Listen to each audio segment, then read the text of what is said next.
Hi అండి, welcome back to our channel Sai Sahasra fashion. This is మౌలికం. యాక్చువల్గా ఈ లాకెట్తో పాటు మీకు బ్లాక్ బీడ్స్ చూపించాను.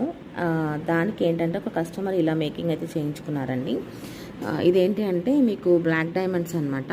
యాక్చువల్గా బ్లాక్ డైమండ్స్లో మీకు 2 షేడ్స్ వస్తాయి. ఇది కొంచెం సిల్వర్ మిక్సింగ్లో ఉందండి.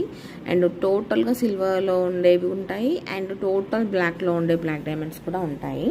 సో ఇదేంటంటే లైట్గా మనకి సిల్వర్ షేడ్ వచ్చింది, యూజ్ చేసాము. సో ఆ షైనింగ్ కానీ ఆ కటింగ్ బీడ్స్ వేసినప్పుడు ఆ లుక్ అనేది బాగుంటుంది అనేసి. అండ్ ఇదేంటంటే మధ్య మధ్యలో చిన్న చిన్న నట్స్ వేసాం, చూసారా, చాలా చిన్న సైజ్ అండి. సో లాకెట్ క్వాలిటీ కూడా చూసుకోవచ్చు, మైక్రోప్లేటెడ్. మీకు లుక్ వైజ్గా చాలా బాగుంటుందండి. అండ్ లెంత్ కూడా 18 ఇంచెస్ లెంత్లో చేయమన్నారు మేడం. సో ఇలా అయితే మేకింగ్ అయితే అయ్యిందండి. ఇన్ కేస్ ఎవరికైనా ఇలా పర్టికులర్ కస్టమైజేషన్స్ ఏదైనా కావాలి అంటే కూడా ఆర్డర్స్ అనేది ప్లేస్ చేసుకోవచ్చు. బట్ టైం అయితే ఇవ్వాలండి, మినిమం 1 వీక్ టైం ఇవ్వాలి. సో చాలామంది ఆర్డర్స్